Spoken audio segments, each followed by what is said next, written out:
Hola, soy Chaira. Bienvenidos a Recordando Memorias, un espacio dedicado a contar y preservar las historias de corregimientos del sur de Bolívar, a través de relatos de sus habitantes, rescatando la memoria local, un puente entre el pasado y el presente. Hoy viajaremos al pasado para descubrir el origen de la gastronomía y costumbres de Animasaltas, Simití, Bolívar. Animasaltas es un corregimiento rural ubicado al sur del municipio de Simití, en el departamento de Bolívar, Colombia. Su economía se basa en la agricultura y la ganadería. Se caracteriza por clima caliente y frío, con amplias extensiones de tierra y abundante naturaleza. La población es reducida en comparación con las zonas urbanas. Este también hace parte del proceso de desarrollo municipal dentro de la zona sur de Bolívar. Para acercarnos más a la historia, quiero presentarles a personas muy especiales para este episodio. Son miembros del corregimiento, familiares y amigos, que no solo fueron expectantes del origen, sino que han crecido escuchando los relatos de los primeros pobladores. Me refiero a la señora Enelda, a la señora Rosario y a la señora Marceliana.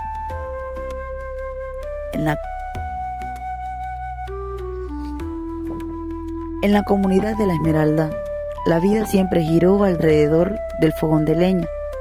Allí se preparaban las arepas asadas, el café recién colado y el sancocho que reunía a las familias cada domingo.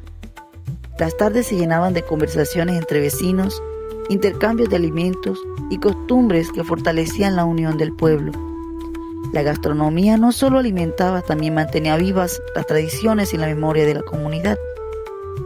Historias como esta nos permiten entender cómo, a partir de pequeñas prácticas gastronómicas, empezaron a formarse lo que hoy conocemos como gastronomía y costumbres. De esta manera, nos dirigimos al tema central: cultura y costumbres. Revisando los relatos, encontramos que la gastronomía fue un elemento esencial dentro de la vida cotidiana, dentro de las veredas mencionadas. Los entrevistados mencionaron que los alimentos más tradicionales eran el arroz, la yuca, la batata, la uyama y el maíz, productos sembrados por sus propias familias. Estos ingredientes no solo representaban el sustento diario, sino también una muestra del trabajo agrícola heredado de generaciones pasadas. Asimismo, se destacó que la preparación de los alimentos estaba estrechamente relacionada con las costumbres y con el aprovechamiento de los recursos naturales, los cuales tenían a la mano. Los platos eran cocidos en fogones de leña y se utilizaban de vez en cuando los utensilios elaborados con totumo junto a otros de peltre. Este es un material metálico. Estos formaban parte del uso doméstico tradicional. Aún persisten estos utensilios dentro de Animasaltas, específicamente en las casas de aquellos colonos como una conserva. De acuerdo con el Ministerio de Cultura de Colombia, la gastronomía tradicional es una manifestación de la identidad cultural y de la memoria colectiva, ya que permite reconocer la historia, los saberes y las prácticas transmitidas entre generaciones. En este sentido, la gastronomía de Animasaltas refleja la relación del pueblo con la tierra, su capacidad de adaptación y la permanencia de tradiciones alimentarias a lo largo del tiempo. Se evidencia que Animasaltas se caracteriza dentro de la cultura y costumbre por los diferentes escenarios y eventos en los que la comunidad se integra, se relaciona, donde se comparten momentos que quedarán como memoria histórica del corregimiento. De eso se trata la cultura y la costumbre, de mantener viva diferentes prácticas en un determinado pueblo o comunidad al pasar de los años. Asimismo, estas manifestaciones, cultura y costumbres, es una riqueza que tiene cada corregimiento, municipio, departamento y un país como tal. Animasaltas tiene guardada en su memoria todos aquellos saberes en cuanto a las prácticas tradicionales que deben ser recolectadas para que no se pierda en el momento que los colonos partan o ya no existan en este mundo. Un ejemplo similar ocurre en el corregimiento de San Basilio de Palenque, Bolívar, reconocido por la UNESCO como Patrimonio Oral e inmaterial de la humanidad. Allí, las comunidades han conservado durante siglos sus tradiciones musicales, su lengua y sus celebraciones como forma de resistencia cultural. Este tipo de experiencias reflejan cómo las costumbres locales pueden convertirse en un símbolo de identidad colectiva y memoria viva. Así como en Palenque, en Ánimas Altas, cada costumbre, celebración y práctica cotidiana tiene un valor simbólico que fortalece la identidad del corregimiento y crea un sentido de pertenencia entre sus habitantes. De acuerdo con Rubio del año 2015, las identidades locales y las expresiones culturales son parte esencial del desarrollo de las comunidades, ya que permiten el reconocimiento y la participación activa de sus miembros en la construcción de su propio futuro. Ahora damos paso a las voces de quienes vivieron este proceso. Enelda Suárez, Marceliana González y Rosario Suárez.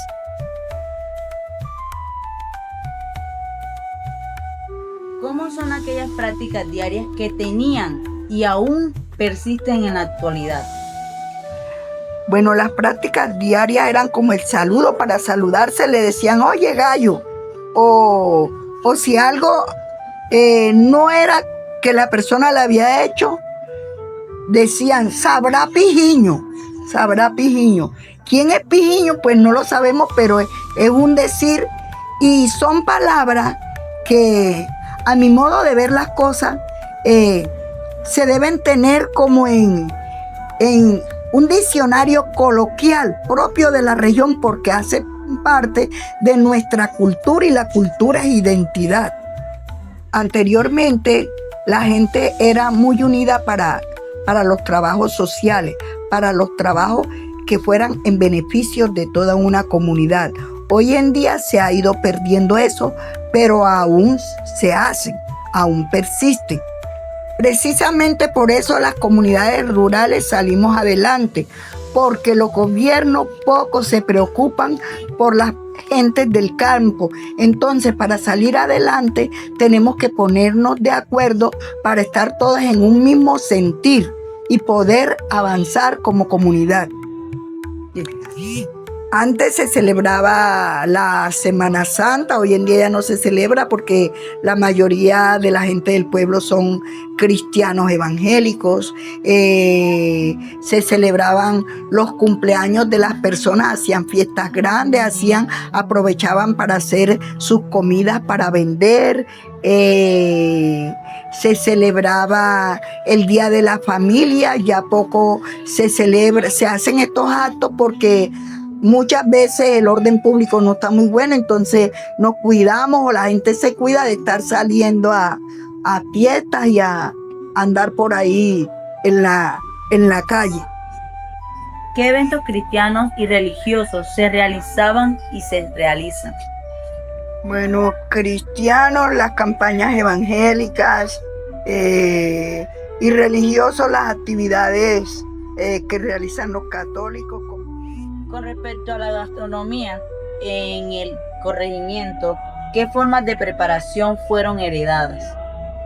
Pues fueron heredadas de los colonos, claro está, que vinieron de la villa de San Benito. Ellos venían de Sucre, por supuesto trajeron sus culturas de allá, la cual adoptamos acá también, que se come mucho el suero, el queso, el huevo, las carnes de aves de corral, dulces de coco, de yuca, de ñame, la chicha de corozo y todo eso. ¿Cuáles son las comidas típicas del corregimiento? La comida típica del corregimiento es yuca, suero y queso. La mazamorra de maíz biche, molido también así desgranado y colado y con agua bastante, y después se cuela y se pone al fogón y se venea con una cuchara de palo así y se le echa la leche cuando ya está cocido el maíz. Ese cuando maduro también se coge el plátano y después se muele también en molino se le echa azúcar, se prepara con mantequilla y se envuelve en hoja de bijao. También el maíz es maíz harinado, blanco, y se le echa coco y azúcar. Vuelve en hoja de bijao. Raya la yuca y también se hace la masa, se le echa una panela, coco y queso y suero y canela. Es envuelto en hoja de bijao. Es asado. El coco se raya la yuca, se hacen en una ponchera y se le echa panela, se le echa queso, se le echa suero, se le echa canela y anís. Ahí se asa, se hace en un caldero que sea grande, pancho, en brasa. Y se le pone una tártara con candela arriba para que se hace candela arriba también. Pongo, se moja el maíz, el maíz blanco trillado, da bueno, y se moja 3 días. Se harina en molino en pilón y se le echa panela también, clavo, ese sí, canela, pimienta brava, suero, queso, mantequilla y masa, esa masa de los cabongos y queda perfecto, muy bien, y envuelto en hoja de bijao también. El peto de maíz blanco, pilado, se cocina primero, después le echa uno molido, mojado el arroz y lo muele uno. De cuando esté ese arroz blandito lo muele uno y lo cuela esa agua del arroz y se lo echa peto y le echa azúcar, le echa leche y canela y clavo también. Cada leche, coco, azúcar y canela. ¿Cómo es la preparación? Se echa en un caldero pancho y se venea ahí el azúcar con la leche y la canela y el coco, la cocada. ¿Qué consistencia debe tener? Este espeso ya que se ve fondo del caldero, que ya espesé, que ya no haga espuma, ya no hagan de color así, con amarillito así. Ya está. Y se echa en la mesa en una hoja. Y se deja secar, se abre así la cocada y se corta cuando estaban frías. Agradecemos a cada uno de nuestros oyentes por acompañarnos en este espacio y recordarles que para entender quiénes somos, primero debemos regresar a donde todo empezó,